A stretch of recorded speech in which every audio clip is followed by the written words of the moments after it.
আমাদের দেশের কৃষকেরা তাদের জমি থেকে একই বছরে প্রায় ৩ থেকে ৪টি ফসল উৎপাদন করে থাকে। আর এই ৩ থেকে ৪টি ফসল উৎপাদন করতে তারা জমিতে অনেক রকম রাসায়নিক সার এবং কীটনাশক ব্যবহার করে থাকেন। এভাবে ব্যবহার করতে, করতে জমির যে একটা জৈব এ আকার বা জৈব প্রকৃতি সেটা কিন্তু দিন, দিন হারিয়ে যাচ্ছে। আর এই জমিতে যদি জৈব সার ব্যবহার না করা হয়, তাহলে মাটির যে উর্বরা শক্তি, মাটির যে স্ট্রাকচার বা মাটির যে ফসল উৎপাদন ক্ষমতা, এগুলো দিন, দিন কমে যাচ্ছে।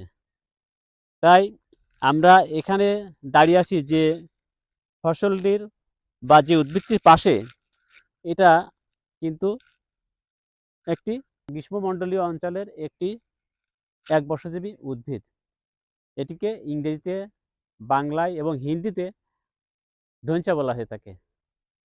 এটির এই যে কাণ্ডটা দেখছেন, এই কাণ্ডের গায়ে যে তন্তু থাকে, এই যে বাকল থাকে, বাকলগুলো হলো তন্তুময় এবং এর ভিতরে শ্বাসযুক্ত। আর এই উদ্ভিদটিতে হলুদ রঙের ফুল হয়ে থাকে। আর এর যে ফল হয়, সে ফলটা আমরা যে মটরশুঁটি দেখে থাকি, সেই মটরশুঁটির ফলের মতো হয়ে থাকে এবং ওর ভিতরে যে বীজগুলো থাকে, এই বীজগুলো কিন্তু অনেকটা বাদামি রঙের হয়ে থাকে। মজার ব্যাপার হলো, এই উদ্ভিদটিতে অন্যান্য কালয়জাত উদ্ভিদের মতো শিকড়ে এক প্রকার নুডলস তৈরি হয়।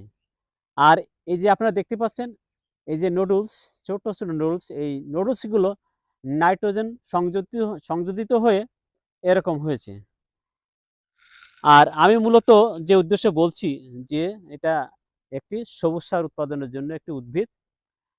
এটা সাধারণত বছরের মার্চ, এপ্রিল মাসে জমিতে বপন করা হয়। এরপরে যখন গাছটি এই যে এখন যে পর্যায়ে আছে ১ থেকে ১.৫ মিটার, আর আপনাদেরকে দেখালাম এই যে নুডলস তৈরি হয়ে গেছে। এই অবস্থায় এই উদ্ভিদটিকে চাষ দিয়ে মাটির সাথে মিশিয়ে সবুজ সার তৈরি করা হয়। আর এই সবুজ সার আপনার পরবর্তী যে ফসলগুলো উৎপাদন করা হবে, সেই ফসলগুলোতে প্রচুর পরিমাণে জৈব সার এর যে ভূমিকা, সেই ভূমিকাটা পালন করে থাকবে এবং যে নতুন ফসল ফলানোর জন্য আমরা রোপণ করব, সেখানে কিন্তু নাইট্রোজেন সার অনেকটাই কম ব্যবহার করা লাগবে। আর এটা কিভাবে সবুজ সার তৈরি করা হয়, কিভাবে চাষ দিয়ে তৈরি করা হয়, সেটি আপনাদের সাথে এখন আমরা সরেজমিনে আলাপ করব।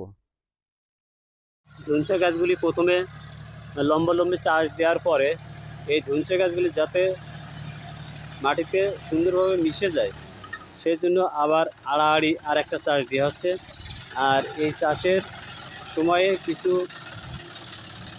পটাশ এবং কিছু ইউরিয়া সার হালকাভাবে দিতে হয়, কারণ ওইটা দিলে আপনার এই মাটিতে ধনচে গাছটা সহজে পচে দ্রুত সার তৈরি হয়ে যাবে। দর্শক, এই ধনচা সম্পর্কে আরও একটি বিষয় আমরা জেনে নিই। এই যে ধনচা গাছ দেখছেন, এ কিন্তু প্রায় ৭ মিটার পর্যন্ত লম্বা হয়ে থাকে। আর এই সময়ে ৭ মিটার লম্বা যখন হবে, তখন তার ফুল হবে, ফল হবে। এই ফল থেকে যে বীজ, সেই বীজটা আমরা পরবর্তীতে ধনচা চাষের জন্য ব্যবহার করতে পারবো। এছাড়া এই বীজ কিন্তু অনেকটা আমাদের যে পাখি পুষি আমরা, কবুতর বা মুরগি, তারা কিন্তু খাদ্য হিসেবে এটি খেতে পারে বা আমরা তাদের খাদ্য সরবরাহ করতে পারবো। আর যেহেতু ৭ মিটার লম্বা, তো অনেক লম্বা হবে। আর এইগুলো যখন বীজ সংগ্রহ হয়ে যাবে, এগুলো শুকায়ে আমরা অনায়াসে ১ বিঘা জমিতে যদি ধুনচা বপন করে থাকি, তো ১ বিঘা জমির ধুনচা দিয়ে কিন্তু আমরা আমাদের সারা বছরের যে জ্বালানি হয়, সে জ্বালানির চাহিদাটা মেটাতে পারবো। দর্শক, আমার এই ভিডিওটি যদি আপনাদের ভালো লেগে থাকে, আপনারা অবশ্যই লাইক, কমেন্ট এবং শেয়ার করবেন। আজ এ পর্যন্তই। আপনাদের সবাইকে ধন্যবাদ। আল্লাহ হাফেজ।